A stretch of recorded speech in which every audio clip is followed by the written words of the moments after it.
Hello everyone, so I'm retrieving a sample for my algae trichome cell counts, and I decided I might as well show you the inside of this incubator. Let me get these gloves on without knocking over any bottles or anything.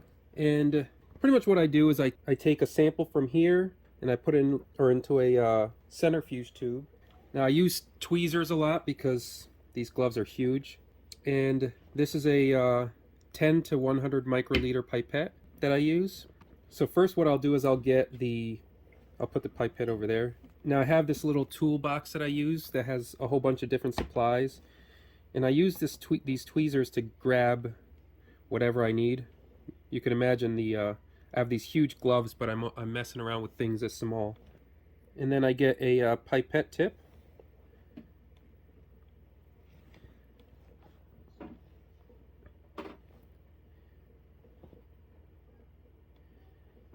Now to show you around here, I have over here, which is just barely in the frame, is some distilled water.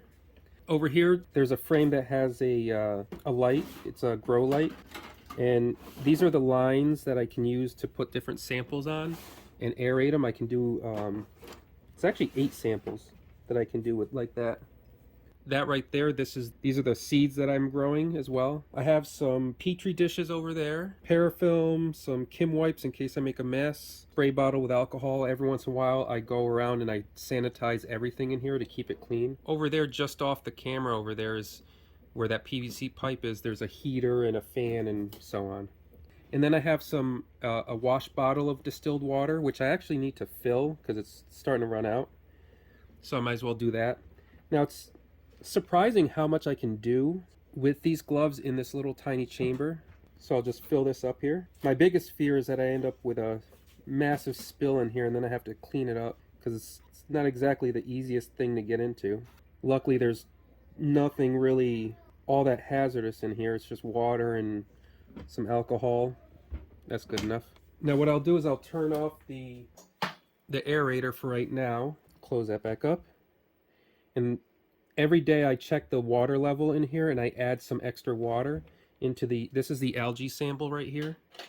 I open that up and there's a line that I drew on there that's 500 milliliters, and I get it right up to the line, and then now I can turn it back on. The reason I turned it off is so that I can actually see the level without bubbles messing up the water level. And that the aerator, the aeration tube, it's introducing air into into the water, like oxygen or carbon dioxide, but it's also allowing the algae to move around and mix. That way they don't get clumped up. Keeps them happy. Now this is the hard part because of these sausage fingers.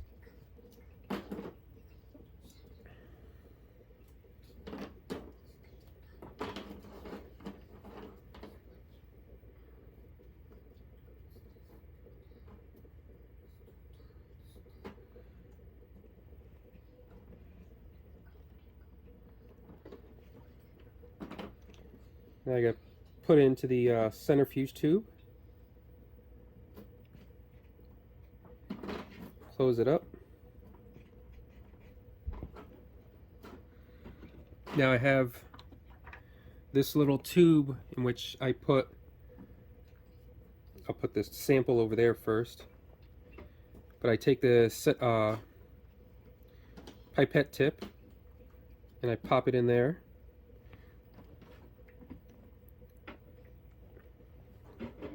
And I put the other sample in, or the sample in there, and then what I do is there's a little hole right there that I can essentially put the tube in, and then I untop or take the top off and I take it out, and that allows me to not have to open up the incubator every time I do the count. Well, that's essentially the mini tour of the incubator. See you guys next time.